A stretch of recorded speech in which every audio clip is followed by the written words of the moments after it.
San Francisco endured one of its most challenging sales quarters in recent record in Q3 of 2022. Sales are drastically down with 1,382 total sales in Q3 compared to 1979 in Q3 of last year. So that's a 31% decrease year over year in sales.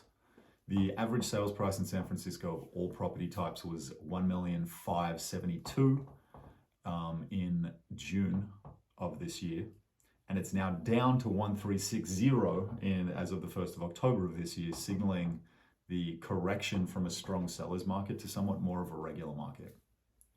Typical real estate markets across the US act very similarly to the one we're experiencing today. Sort of 6 months of inventory is available. Properties are taking a little bit closer to a month to sell. And buyers are having more of an ability to negotiate on price and terms. So if you've been hoping for a more favorable market to get a deal in on the buying side, this is seemingly the best opportunity that we've had in the San Francisco market since 2009. Q3 saw only 30 condominium sales compared to a 195 combined condominium sales between Q1 and Q2 in Pacific Heights. A dramatic contrast to the strong sellers market that we've been so accustomed to seeing. The average sales price is down from the $1.84 million average we were seeing earlier in the year to $1.51 million. And the average days on market has increased to almost 50.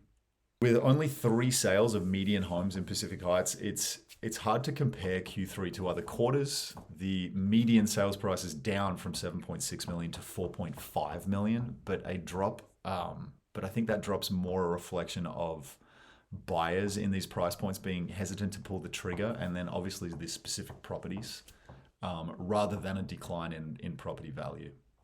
Similar to the median market, there was only 2 sales of luxury homes in Pacific Heights to hit the books in Q3 compared to a total of 15 for the first 2 quarters of the year. The average sale of a luxury property or a luxury estate in Pacific Heights over 2022 has been about 11.7 million. Compared to the 2 sales that occurred in Q3, they only average about 7.1.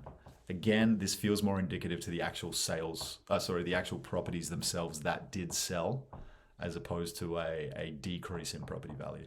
Projecting ahead to next month or sort of over the next quarter, I think with interest rates rising seemingly month after month, and Thanksgiving and the holidays just on the horizon, Q4 does not project well to be the turn of this market.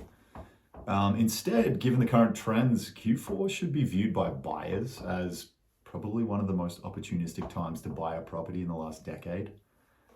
Most sellers opting to try and sell their homes in this market are probably doing so out of necessity. And it's worth remembering that most sellers have seen 50 to 60% appreciation over the last 5 years, which really allows for significant wiggle room on that final sales price should buyers get the opportunity to negotiate directly with a seller rather than a sort of multiple offer situation that we're so used to seeing here. I anticipate the fall market to run from probably October 1st through Thanksgiving. And then post-Thanksgiving through the holidays, I would expect to see a significant lull in sales activity, in listings on the market, all of those things.